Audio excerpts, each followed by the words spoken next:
When I was a councilor then, in 1998, pag titingnan niyo po yung kasaysayan or records of the Manila City Council, most, if not all, most of the law or ordinances that I had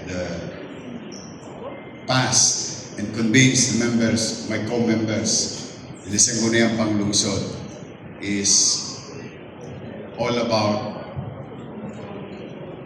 Land for the Landless program. And the basis of that is what you call the LINA law, the Urban Development Housing. UDHA. Ayun po, may akda nun, si Senator Joey Lina. Kaya malapit sa puso po si Senator kasi alam niya naman na isa ako sa produkto ng walang sariling matitirhan. Anyway, to Raymond and Cathy, sa inyong lahat, good morning.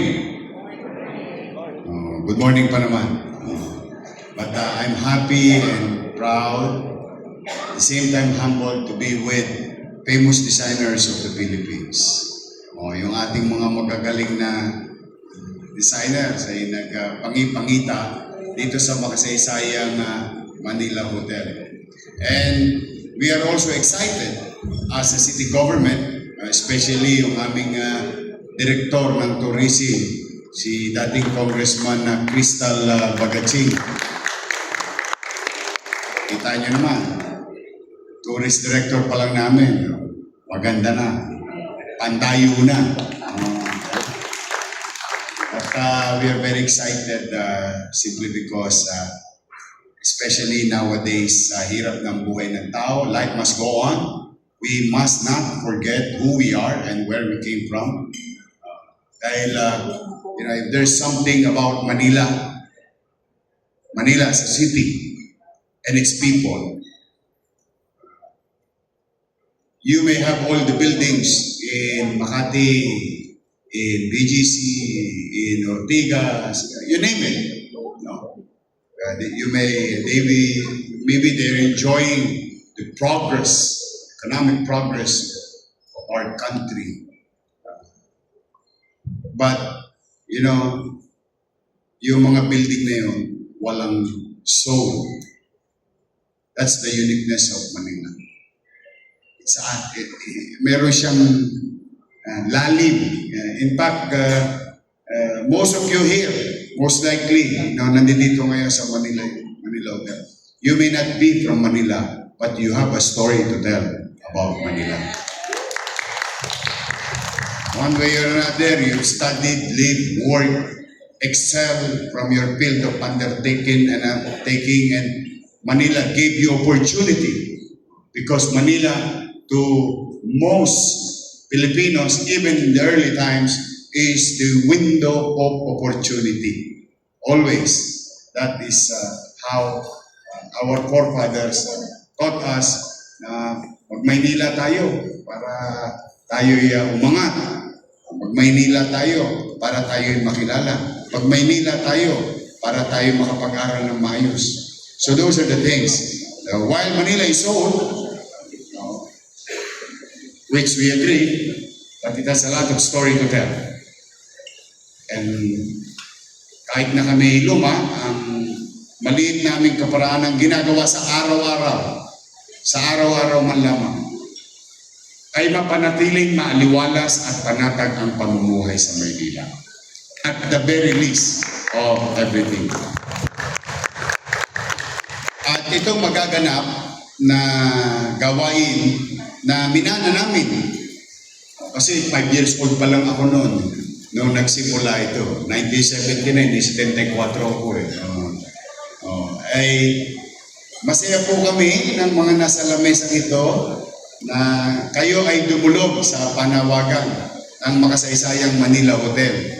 Kasi ang ponente po talaga nito ay Manila Hotel. And we are just very happy and excited as city government to support the initiative of the private sector. Natutuwa kami na itong pamanang ito ay muling bubuhayin sa isip, puso't damdamin ng aming mga mamamayan at ng mga taong dumadako sa aming lungsod, bumibisita. Kaya po, ngayon pa man lang, pinagpapauna ko na ang taus-pusong pasasalamat ng mga taga-lungsod ng Maynila. Dala ng magbibigay kayo ng maraming inspirasyon sa mga taga-lungsod ng Maynila sa arte, galing, or skills ng ating mga antigo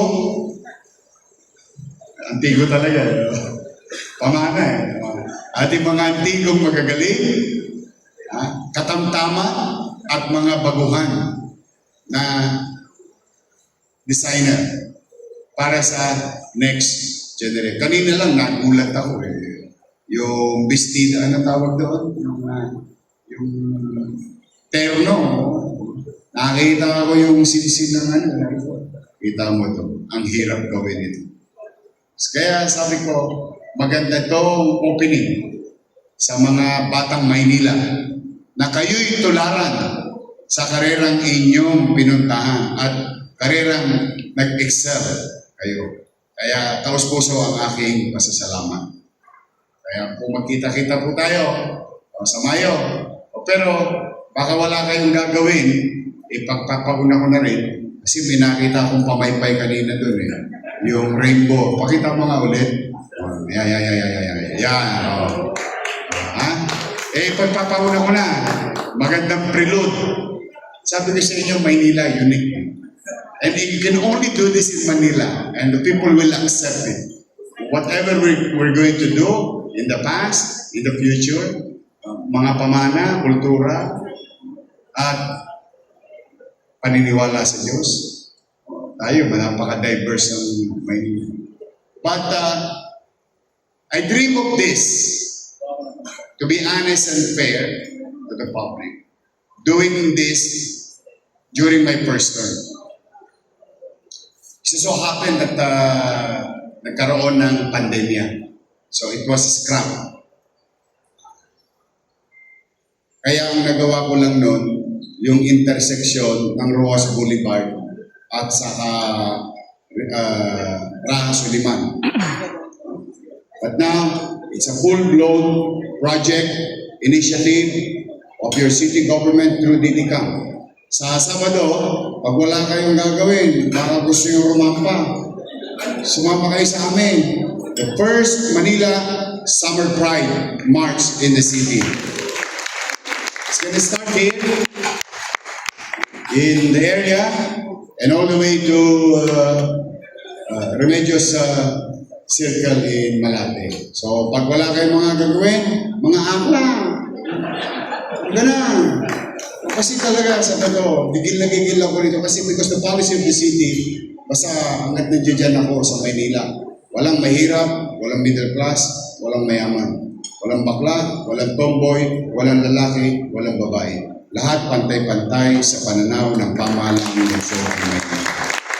And these are the proof of our statement, commitment to the most diverse city, unique city in the country.